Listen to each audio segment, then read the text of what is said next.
কালু কাকুই তাহলে ঠিক ছিল, মানে কালু কাকু যা বক্তব্য রেখেছিল সেটাই তাহলে ঠিক, সেই কারণে যেন থাম্বনেলও তাই রাখলাম আর বক্তব্যটা তাই বলছি। কালু কাকু বহুদিন আগে থেকে আমাকে বলে দিয়েছিল, বলেছিল তোরা এত কিছু রিসার্চ করিস, এত কিছু থাকিস, আমি কিছুই জানি না বুঝি না, কিন্তু যে আসল গল্পটা আমি ঠিক জানি।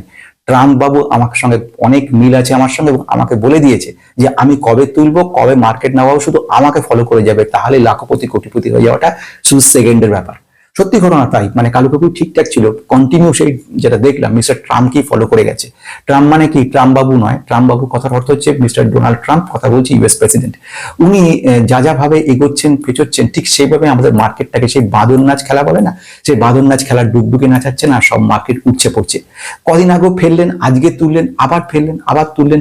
একদিন পরিষ্কার বলে দিল 2-3 সপ্তাহের মধ্যে আমরা যুদ্ধ শেষ করে দিচ্ছি, সেই শুনে সবাই নাচানাচি, মার্কেট উঠে গেল যখন।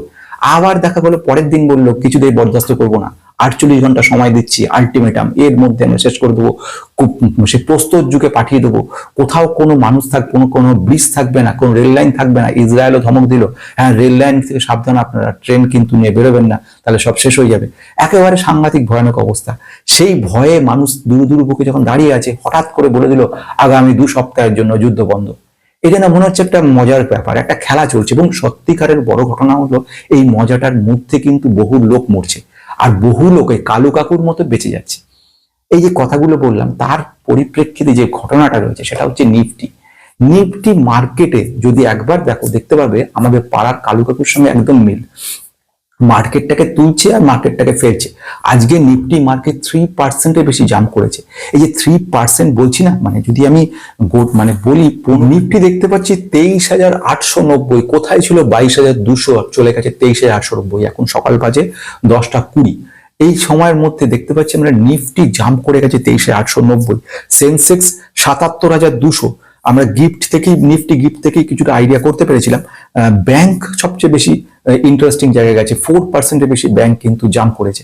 এবং শুধু সেখানে নয়, অন্যান্য ক্ষেত্রে দেখতে পাচ্ছি আমরা একটা দারুণ ব্যাপার, যেরকম অটো সেক্টরে 6%, এটাকে কেউ কখনো ভেবেছে যে 6% বাড়তে পারে অটো সেক্টর একদিনে?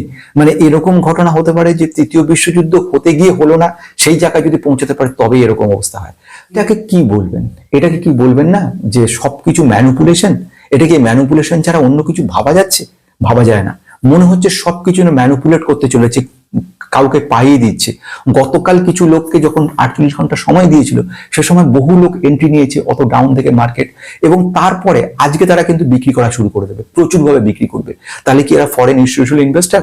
তাদেরকে জন্য সুযোগ সুবিধাগুলো করে দিচ্ছে মার্কেটটাকে তোলানোর জন্য, যেই মার্কেটটা উঠে গেল এবারে তারা সেল করবে বলে। একটা অদ্ভুত পরিস্থিতি সৃষ্টি হচ্ছে। সবচেয়ে বড় ট্র্যাপে পড়ছে সাধারণ মানুষরা, যারা নিরীহ মানুষরা। সবসময় আমি এই জন্য একটা কথাই বলি, আপনারা কিন্তু সবসময় ফান্ডামেন্টাল স্ট্রং দেখে কোম্পানিগুলো কিনুন। আজকে আমি ওই চ্যানেলে যে কথাটা বলেছি, স্ট্রং কিছু ফান্ডামেন্টাল ডিফেন্স সেক্টরের স্টককে নিয়ে কথা বলেছি। কেন বলেছি? ভ্যালুয়েশন ঠিকঠাক জায়গায়, এই যদি অবস্থা হয় ট্রাম্প কাকুর মতো, তাহলে কিন্তু মুশকিল। তো যাই হোক, এখন যে কথাটা বলা সেটা হচ্ছে দুরন্ত পরিস্থিতি। এই পরিস্থিতি হওয়ার পিছনে যে কারণগুলো সহজে অনুমান করতে পারো, তবুও একটু বলে রাখা দরকার। সেটা হচ্ছে ইউএস ইরানের যে যুদ্ধ ভয়ঙ্কর জায়গায় যেতে চলেছিল, সেটাকে এই মুহূর্তে সেই ট্রাম্প কাকু আমাদেরকে চেঞ্জ করিয়ে দিল। করে দিয়ে উনি এখন পরিবর্তন করে জায়গাটাকে নিয়ে এসছেন। সেটা হচ্ছে আগামী 2 সপ্তাহ আমরা সিজ ফায়ার অর্থাৎ যুদ্ধ করবো না। ভালো কথা, কিন্তু ইরানের বক্তব্য হচ্ছে না, এরকম বললে চলবে না, পুরোপুরি একদম ফাইনালাইজ করুন, যেখানে একদম স্থায়ী ব্যবস্থা হয়। আর দ্বিতীয় ব্যাপার যেটা, সেটা হলো মিস্টার ট্রাম্প হার মানলো কিনা, এটা নিয়েও একটা প্রশ্ন চিহ্ন হয়ে গেছিল। এবং সেই জায়গাটা কি, সেটা হচ্ছে যে আমাদের যে স্ট্রেট অফ হরমুজ, সেখানে সেই রেস্ট্রিকশনে থেকে গেল। এবারে এইখানে আবার নতুন কিছু কথা সেই চলে এলো, সেটা হচ্ছে কত টাকা করে নেবে। মানে ওই রাস্তার যেরকম ভাবে টোল নেওয়া হয়, ঠিক সেরকম ভাবে কিন্তু ওই রাস্তা দিয়ে প্রণালীর মাধ্যমে যেসব জাহাজ তেল নিয়ে যাবে আসবে, প্রত্যেককে $2 মিলিয়ন করে দিতে হবে। এবং কাকে দিতে হবে, কবে থেকে চালু হবে, কি হবে না হবে সেগুলো পরের ব্যাপার, কিন্তু এই মুহূর্তে এই কর ব্যবস্থা দিতে হয়। মানে আলটিমেটলি ইউএস কে হার মানতে হলো। হার মানাটা তো দূর বাইরে থেকে, ভিতরে তো হার জিতের ব্যাপার নয়, ভিতরে একটা পলিটিক্স চলছে। তো এনিওয়ে, আজকে এই পয়েন্টটা প্রথম হয়ে গেল কি, এর সঙ্গে ইউএস এর যুদ্ধ আপাতত বিরতি। 2 নম্বর হচ্ছে ক্রুড অয়েল। ন্যাচারালি তার ইম্প্যাক্ট ক্রুড অয়েলে গিয়ে পড়েছে। আজকে ক্রুড অয়েল অনেক পড়ে গেছে, মানে যেটা ছিল 104-এ, সেটা $94 পার ডলারে চলে এসছে। এর মানেটা হচ্ছে আলটিমেটলি যুদ্ধবিরতি ঘোষণা। তার জন্য 3 নম্বর হচ্ছে ইন্ডিয়ান রুপি কিন্তু ডলারের তুলনায় শক্তিশালী হয়ে উঠছে।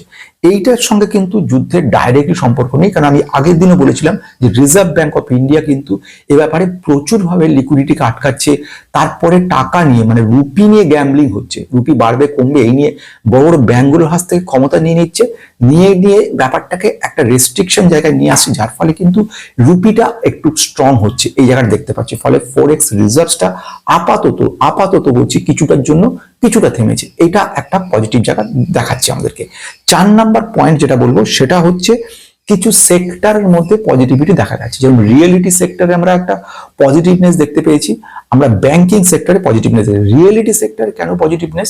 কারণ হচ্ছে যুদ্ধ রিলেটেড ব্যাপারগুলোর সঙ্গে কনস্ট্রাকশন ইকোনমি খুব ওতপ্রোতভাবে যুক্ত রয়েছে। আজকে যুদ্ধ চলে, ইনফ্লেশন বাড়তে থাকে, তাহলে তার জন্য তো ডাইরেক্টলি ইনডাইরেক্টলি সাধারণ মানুষ কিন্তু সাফারার হবে। সেটাকে আটকানোর জন্য আলটিমেটলি এই ব্যবস্থা তৈরি এবং যুদ্ধবিরতি ঘোষণা এবং তার সহযোগে এই কনস্ট্রাকশন রিলেটেড কাজকর্ম রিয়েলিটি সেক্টর গুলোর সুবিধা। ব্যাংকিং সেক্টরে একটা বিরাট বড় জায়গা রয়েছে, দেশে এবং বিদেশি যে ব্যাংক যেভাবে বিজনেস করছে এবং সেখানে যেভাবে লোন দিচ্ছে বা যেখানে ক্যাপিটাল অ্যাডিকুয়েসি রেশিওর এই ব্যাপারগুলো রয়েছে সেগুলো পজিটিভিটি তৈরি করছে, ইনভেস্টমেন্ট বাড়ছে, যে সমস্ত স্টক ইনভেস্ট করা ছিল সেগুলো ইমপ্রুভমেন্ট হলে আলটিমেটলি ব্যাংকের লিকুইডেশনটা বাড়বে। এই সমস্ত বিষয়গুলো যখন রয়ে যাচ্ছে সেখানে একটা পজিটিভিটি তৈরি হচ্ছে। বলা বাহুল্য রিজার্ভ ব্যাংক অফ ইন্ডিয়ার একটা খুব গুরুত্বপূর্ণ মিটিং হতে চলেছে, এই মিটিং এর দিকেও কিন্তু তাকিয়ে রয়েছে। রেপো রেটটা কিন্তু এই মনিটারি যে আমাদের পলিসি হবে তার উপরে দাঁড়িয়ে রয়েছে।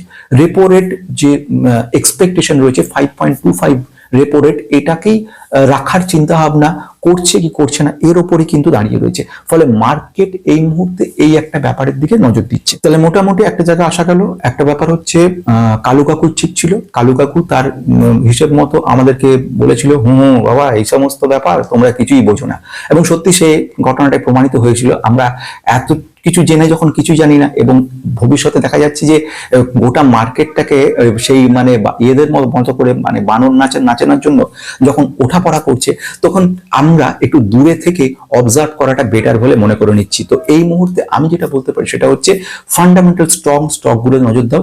এই মার্কেটটা উঠছে যে মানে কাল থেকে আরো ওঠা শুরু করলো, এই ধরনের চিন্তা ভাবনা থেকে দূরে থাকো। কাল পরশু থেকে আবারও অন্য কিছু আসতে পারে যার জন্য মার্কেট পড়তে পারে। সুতরাং সবসময় একটা স্টেবিলিটির সঙ্গে কাজ করে চলো আজকের জন্য।